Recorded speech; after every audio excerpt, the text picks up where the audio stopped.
Assalamualaikum warahmatullahi wabarakatuh.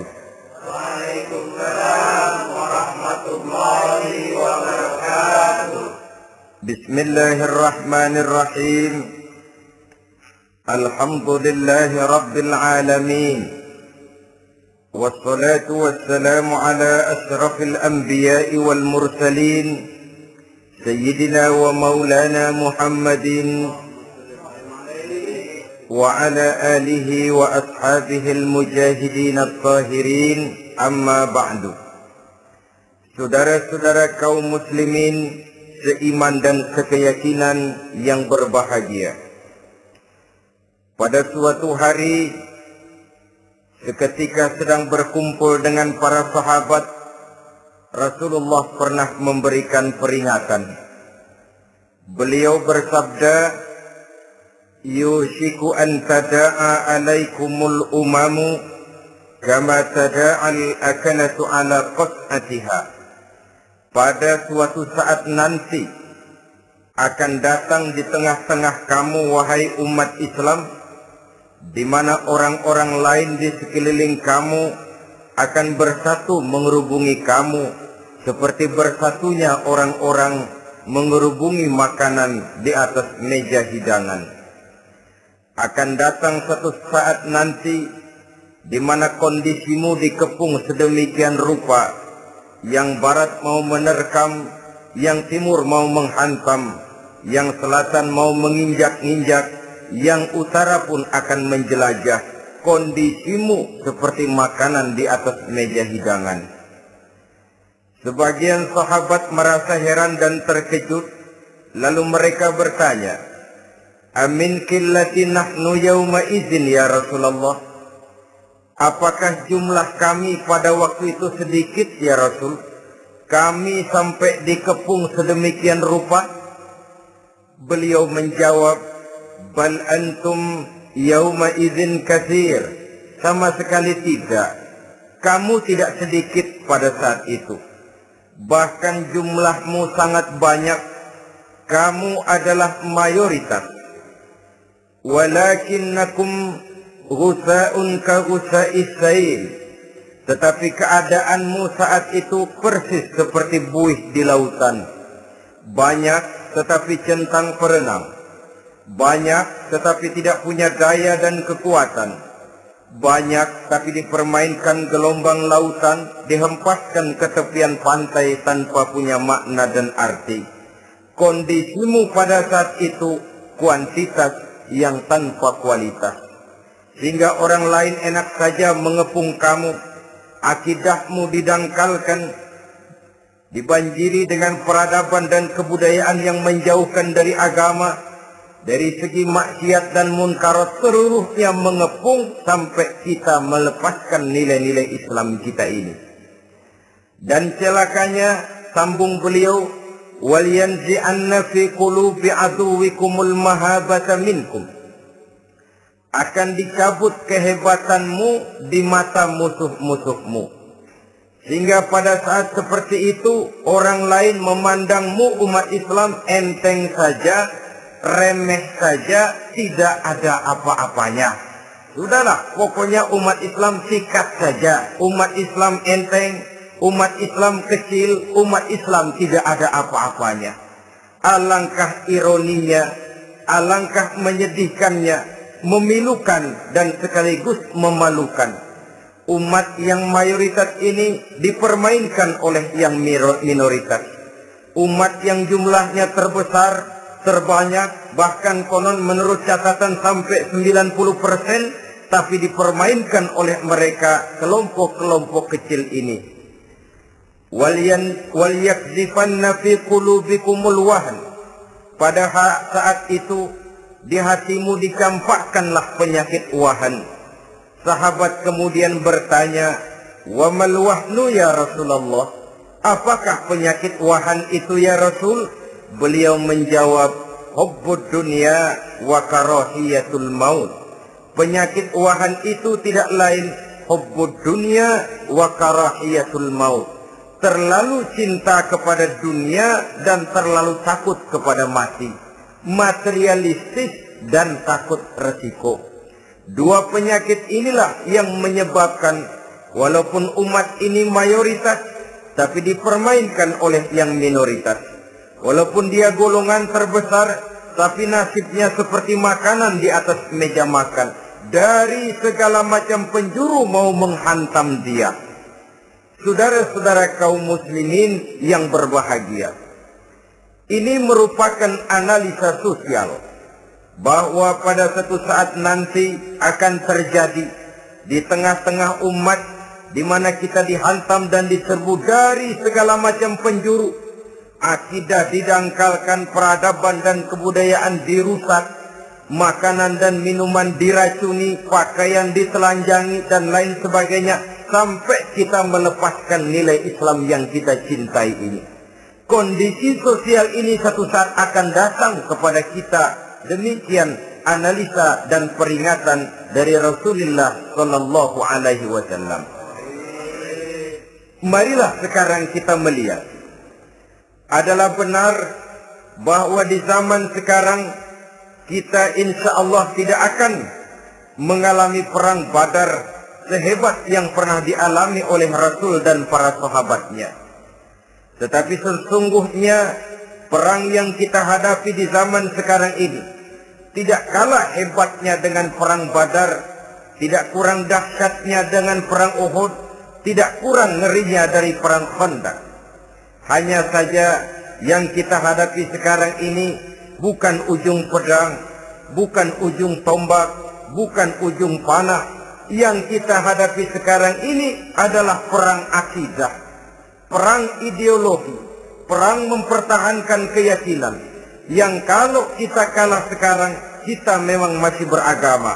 Tetapi anak kita, cucu kita, generasi yang akan hidup 5, 10, 20, 30 tahun yang akan datang, wallahu a'lam bishawab.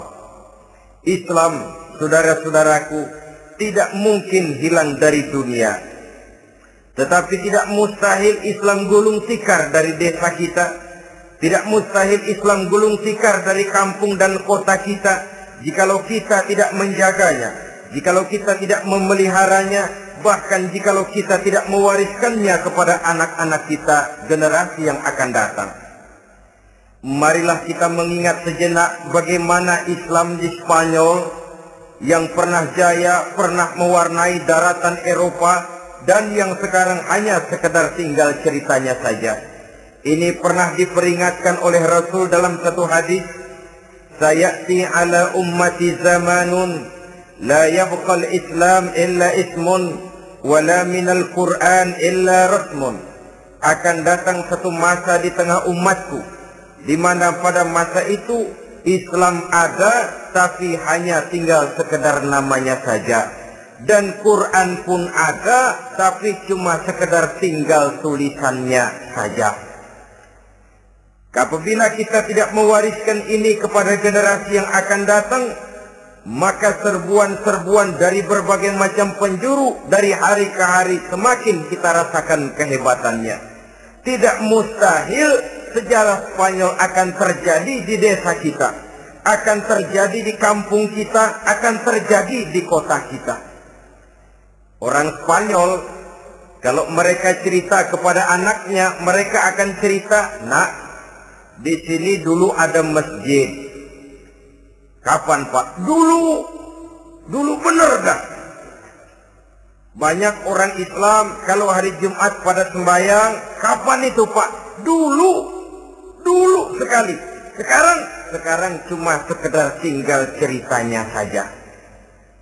Bukankah sesuatu yang sangat tidak mustahil apabila kita tidak menjaga dan mewariskan Islam ini kepada generasi yang akan datang? Maka serbuan-serbuan akan membawakan hasil yang diinginkan oleh para penyerbu itu tadi. Kita sudah menjadi umat yang mayoritas, tetapi umat yang mayoritas ini menurut Rasul dikepung sedemikian rupa, akidahnya didangkalkan, peradaban dan kebudayaannya ditekan sedemikian rupa, kehidupan sosialnya dibuat individualis. Kemudian dari segi pergaulan, pakaian, makanan, minuman dan sebagainya diracuni. sampai dia tidak lagi berpegang teguh kepada agamanya. Dan dikala itu hilang kehebatan umat ini di mata musuh-musuhnya. Orang lain memandang kita ringan saja, enteng saja, satu umat yang sudah kehilangan wibawa. Padahal konon kabarnya kita mayoritas, tapi enak saja dikutak-kutik orang lain.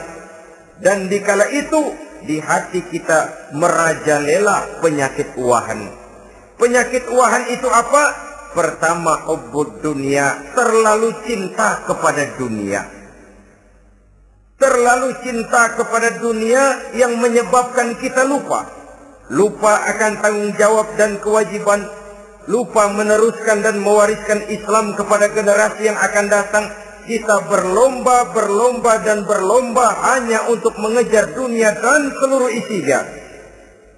Baik dia bernama material, baik dia bernama seksual, baik dia bernama pangkat, jabatan dan kedudukan, berlomba-lomba kita di dalamnya. Sampai tercampaklah penyakit hubbud dunia di dalam hati ini. Berurat dan berakar dunia itu, sulit dan berat kita berpisah daripadanya. Akibatnya kemauan untuk berbuat demi dan atas nama agama sangat sulit terwujud di dalam kehidupan ini. Yang kedua, karahiyatul maut, terlalu takut kepada mati. Baik mati ajal, mati dalam artian yang sebenarnya, baik mati usahanya, baik mati karirnya, baik mati pangkat dan jabatannya. Sehingga dengan demikian akibatnya jatuhlah kita menjadi umat yang kehilangan wibawa di mata orang lain. Saudara-saudara kaum muslimin rahimakumullah. Saya katakan tadi, perang yang kita hadapi di zaman sekarang adalah perang akidah. Perang menghadapi peradaban dan kebudayaan yang menghancurkan moral daripada anak-anak kita. Perang menghadapi banjirnya maksiat dan munkarat. Yang di tengah-tengah itu, di samping berkewajiban menjaga diri dan keluarga, kita pun juga berkewajiban menjaga anak-anak kita, generasi yang akan datang. Mengarahkan dan mendidik mereka sesuai dengan yang dikehendaki oleh Allah Subhanahu wa ta'ala. Oleh sebab itu, pada pertemuan kali ini yang akan saya bicarakan ialah bagaimana idealnya seorang muslim lebih dahulu memberikan pendidikan kepada anak-anaknya. Di tengah satu situasi dan kondisi di mana serbuan datang silih berganti melanda dan menghantam umat Islam, kemana anak-anak kita ini harus kita arahkan? Karena kita orang tua mempunyai tanggung jawab. Anak adalah amanah. Menyia-nyiakan amanah adalah dosa. Dan dosa itu merupakan satu dosa yang besar. Bahkan orang tua bisa saja masuk neraka kalau tidak bertanggung jawab tentang anak-anaknya. Satu riwayat menjelaskan ada orang soleh, ngajinya cukup, sholatnya cukup, puasanya cukup, zakatnya cukup, di mana ada majelis taklim hadir, baca Quran hobi, fitnah orang tidak pernah. Di akhirat setelah disidang dia ternyata lebih banyak kebaikannya daripada kejahatannya, maka dia pun diperintahkan dan dipersilahkan masuk ke dalam surga. Giliran anaknya disidang, biang okem nih anak. Ditanya, siapa Tuhanmu? Tidak tahu. Siapa nabimu? Nyaho. Apa kitabmu? Ora gelem. Kamu pernah sholat? Tidak. Zakat? Tidak. Puasa? Tidak. Judi? Hobi. Zina? Tiap malam. Mabuk? Berat. Wah, brengsek kamu. Kebaikan tidak ada barang sedikit pun, sementara kesalahan dan dosa berlipat ganda. Kamu neraka. Anak ini protes. Benar, saya tidak kenal siapa Tuhan saya. Saya tidak tahu siapa Nabi saya. Saya tidak tahu kitab suci dan kiblat saya. Saya tidak sholat, tidak zakat, tidak puasa. Tiap malam saya judi, saya zina, saya mabuk.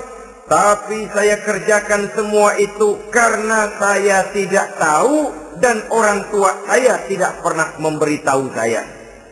Dia enak-enakan hadir di majelis taklim, saya nyekek botol, didiemin saja. Dia enak-enakan baca Quran, saya zina, didiamkan saja. Saya bukan tidak mau, orang tua saya sama sekali tidak pernah mendidik saya. Dia mau benar sendiri. Maka kalau sekarang saya harus masuk ke dalam neraka, saya menuntut agar orang tua